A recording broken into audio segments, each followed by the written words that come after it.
Hello everyone, welcome to our YouTube channel keep it simple.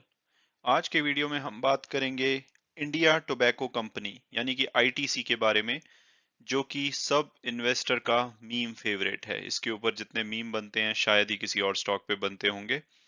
तो आज ये 8% से भी ज्यादा भागा, तो हम जानने की कोशिश करेंगे कि क्या रीजन है जिसकी वजह से ये इतना भागा और आगे क्या हमें लेना चाहिए फॉर लॉन्ग टर्म इन्वेस्टमेंट।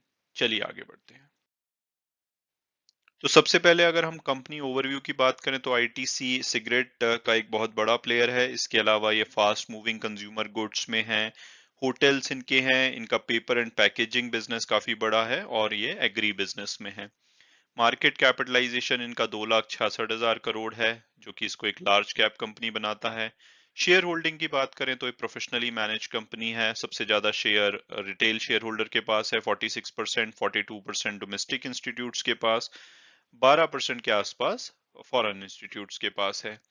हाल फिलहाल अगर हम पैटर्न देखें तो फॉरेन इंस्टीट्यूट्स ने थोड़ी सी होल्डिंग को अपना 1% के आसपास घटाया है, जिसको कि रिटेल ने पिकअप किया है।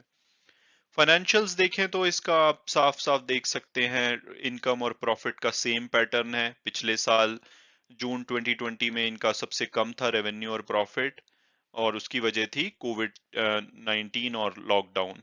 क्योंकि इनके काफी सारे बिजनेसेस जैसे होटल्स हो गए, इवन सिगरेट्स हो गए, क्योंकि लोग ऑफिसेस में काफी सिगरेट को कंज्यूम करते हैं, वो लोग घर से काम कर रहे थे, उनकी मूवमेंट नहीं थी, तो इनके बिजनेस को काफी इम्पैक्ट किया। फिर जैसे जैसे कोविड इम्प्रूव हुआ तो आपने देखा होगा कि इसका प्रॉफिट लगातार बढ़ा, प्रॉफिट और इनकम दोनों। और फिर दोबारा से जून में क्योंकि कोविड वापस आया था सेकेंड वेव के साथ, तो इनके रेवेन्यू और प्रॉफिट में कमी देखी गई। हालांकि वो पिछले साल से बेटर थे क्योंकि इस साल लॉकडाउन इतना स्ट्रिक्ट नहीं था। और इसके अलावा अगर ये इनके रेवेन्यू की बात करें तो सिगरेट से 33% जनरेट करते हैं, एफएमसीजी से 10%, होटल इनका सबसे स्मॉल है 5% के आसपास, और एग्री बिजनेस से 9%। इसके अलावा पेपर एंड पैकेजिंग से 54% है, जो कि काफी बड़ा लगता है, लेकिन काफी सारा ये अपने इंटरनल बिजनेसेस को भी सर्व करते हैं। जैसे जो इनका एफएमसीजी बिजनेस हो गया, सिगरेट बिजनेस हो गया, तो उनकी भी जो पैकेजिंग रिक्वायरमेंट होती है ये इंटरनली पूरे करते हैं। तो इनका उस वजह से एक्चुअल आउटसाइड रेवेन्यू इस सेगमेंट से हो सकता है कि कम हो, लेकिन वैसे 54% इससे जनरेट करते हैं।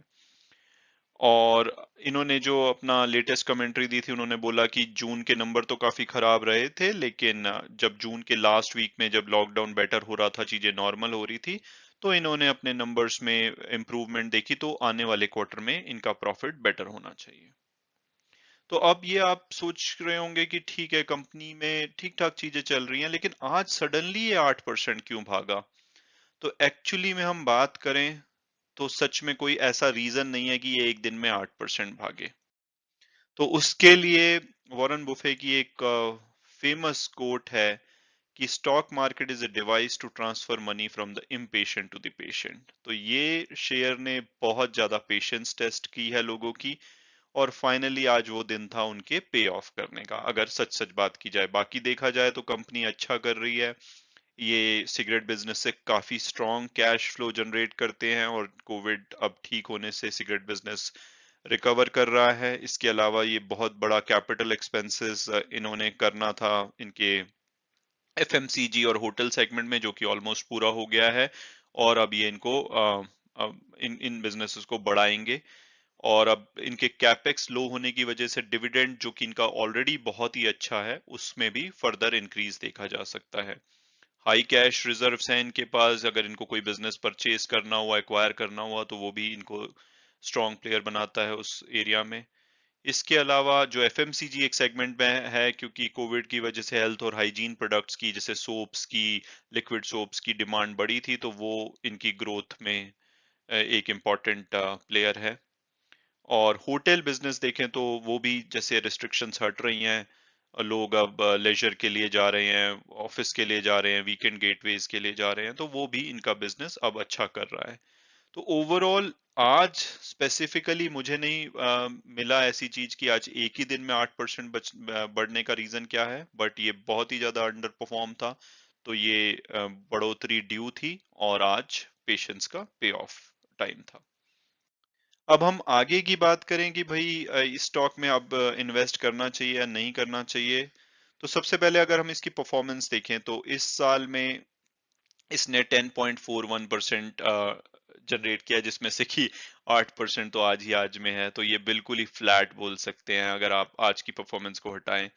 एक साल के अंदर भी 27% के आसपास, और 3 साल में इसने 25% नेगेटिव रिटर्न दिए। हालांकि एक फैक्टर और आपको मानना होगा कि ये हैवी डिविडेंड पेइंग कंपनी है, तो 5% के आसपास ये हर साल में देते हैं। तो 3 साल में अगर 25% इन्होंने नेगेटिव दिया है, तो वहीं पे 15% इन्होंने डिविडेंड भी डिक्लेयर किया है, तो नेट 10% है। तो यही रीजन है कि इसके ऊपर इतने मीम्स बनते हैं, लोग परेशान हैं क्योंकि बड़े बड़े लंबे टाइम से वो इन्वेस्ट करके फंसे हुए हैं। लेकिन अगर ब्रोकरेज हाउस की बात करें तो वो इसका जो प्राइस है वो 240 से लेकर 285 रुपए तक मानते हैं। और अगर तो एवरेज लगाई जाए तो 260-65 आती है। और वही टिकर टेप की भी अगर हम एनालिस्ट के रिव्यू को करें तो उनका भी एवरेज प्राइस 260 के आसपास आता है, और हाई पे वो 357 है और लो पे 205 के आसपास। तो मतलब 205 से नीचे जाने के तो चांसेस काफी कम होने चाहिए एज पर देयर एनालिसिस। और अगर अभी देखो तो 215, 210, इवन 205 भी थोड़े टाइम पहले चल रहा था, और आज ये एकदम बढ़ के 230 से थोड़ा ऊपर आया है। तो और अगर इनके प्रोज की बात करें कि आगे क्या होने वाला, तो एक बहुत बड़ी चीज होने वाली है इस कंपनी में, और आप मान के चलिए कि जिस दिन वो होगी उस दिन ये शेयर आपके हाथ में नहीं आएगा। वो है इनके डीमर्जर। ये क्या कर रहे हैं कि अपने होटल डिवीजन को एक सेपरेट कर रहे हैं, डीमर्ज कर रहे हैं, और एक जो इनकी आईटी कंपनी है, आईटीसी इन्फोटेक के नाम से, उसकी लिस्टिंग करने की कोशिश कर रहे हैं। तो और इनका होटल बिजनेस में 100 होटल्स और 70 डेस्टिनेशंस पे इनके होटल्स हैं। तो और उम्मीद की जा रही है कि जब वो बिजनेसेस इनसे अलग होंगे, क्योंकि अभी वो एक बड़ी कंपनी की तरह, और डिफरेंट एफएमसीजी का एक डिफरेंट सेगमेंट होता है, सिगरेट्स का अलग होता है, तो उसी की तरह वैल्यूड होते हैं। लेकिन जब ये अलग हो जाएंगे तो इनको बहुत अच्छा वैल्यूएशन मिलने की उम्मीद है। इसके अलावा आईटीसी ने अपना एफएमसीजी में बहुत सारे ब्रांड, आशीर्वाद आटा बहुत ही फेमस है, बिंगो चिप्स काफी फेमस है, सिमिलरली सनफीस्ट, बी नेचुरल और सेवलॉन इनके माने हुए प्रोडक्ट हैं। तो अगर मेरी ओपिनियन इस पे पूछी जाए तो मुझे लग रहा है कि ये शेयर तो आपके पोर्टफोलियो में 100% होना चाहिए मेरी ओपिनियन में। और उसका रीजन यही है कि ये पेशेंस टेस्ट करता है, लेकिन आपको 5% हर साल डिविडेंड देता है, तो रनिंग इनकम आपको एफडी के बराबर मिल जाती है। और जिस दिन मुझे लगता है कि ये शेयर भागेगा, ये इसकी री रेटिंग होगी, तो ये रिलायंस की तरह या कुछ ऐसे शेयरों की तरह होगा कि जो आपके हाथ से निकल जाएंगे। और आज शायद उसकी शुरुआत हो गई हो, लेकिन हो सकता है कि ये थोड़े दिनों में वापस 210 के लेवल पे आए। लेकिन अगर उस लेवल पे आपको मिलता है, इवन करंट लेवल पे मिलता है, तो मुझे लगता है कि ये शेयर तो श्योर शॉट आपके पोर्टफोलियो में होना चाहिए। आप इसको, क्योंकि ये बहुत ही स्टेबल रहता है, तो आप ऑप्शन सेलिंग के थ्रू भी काफी कुछ इसमें अर्न कर सकते हैं। अदरवाइज मुझे लगता है कि 260 तो जिस दिन भी चलने को हुआ तो फटाफट रीच आउट करेगा। और जब ये रिस्ट्रक्चरिंग होती है और चीजें नॉर्मल होती हैं, तो ये अल्टीमेटली अपने जो लाइफ टाइम इसका हाई है 367, उसके आसपास भी ये पहुंच सकता है।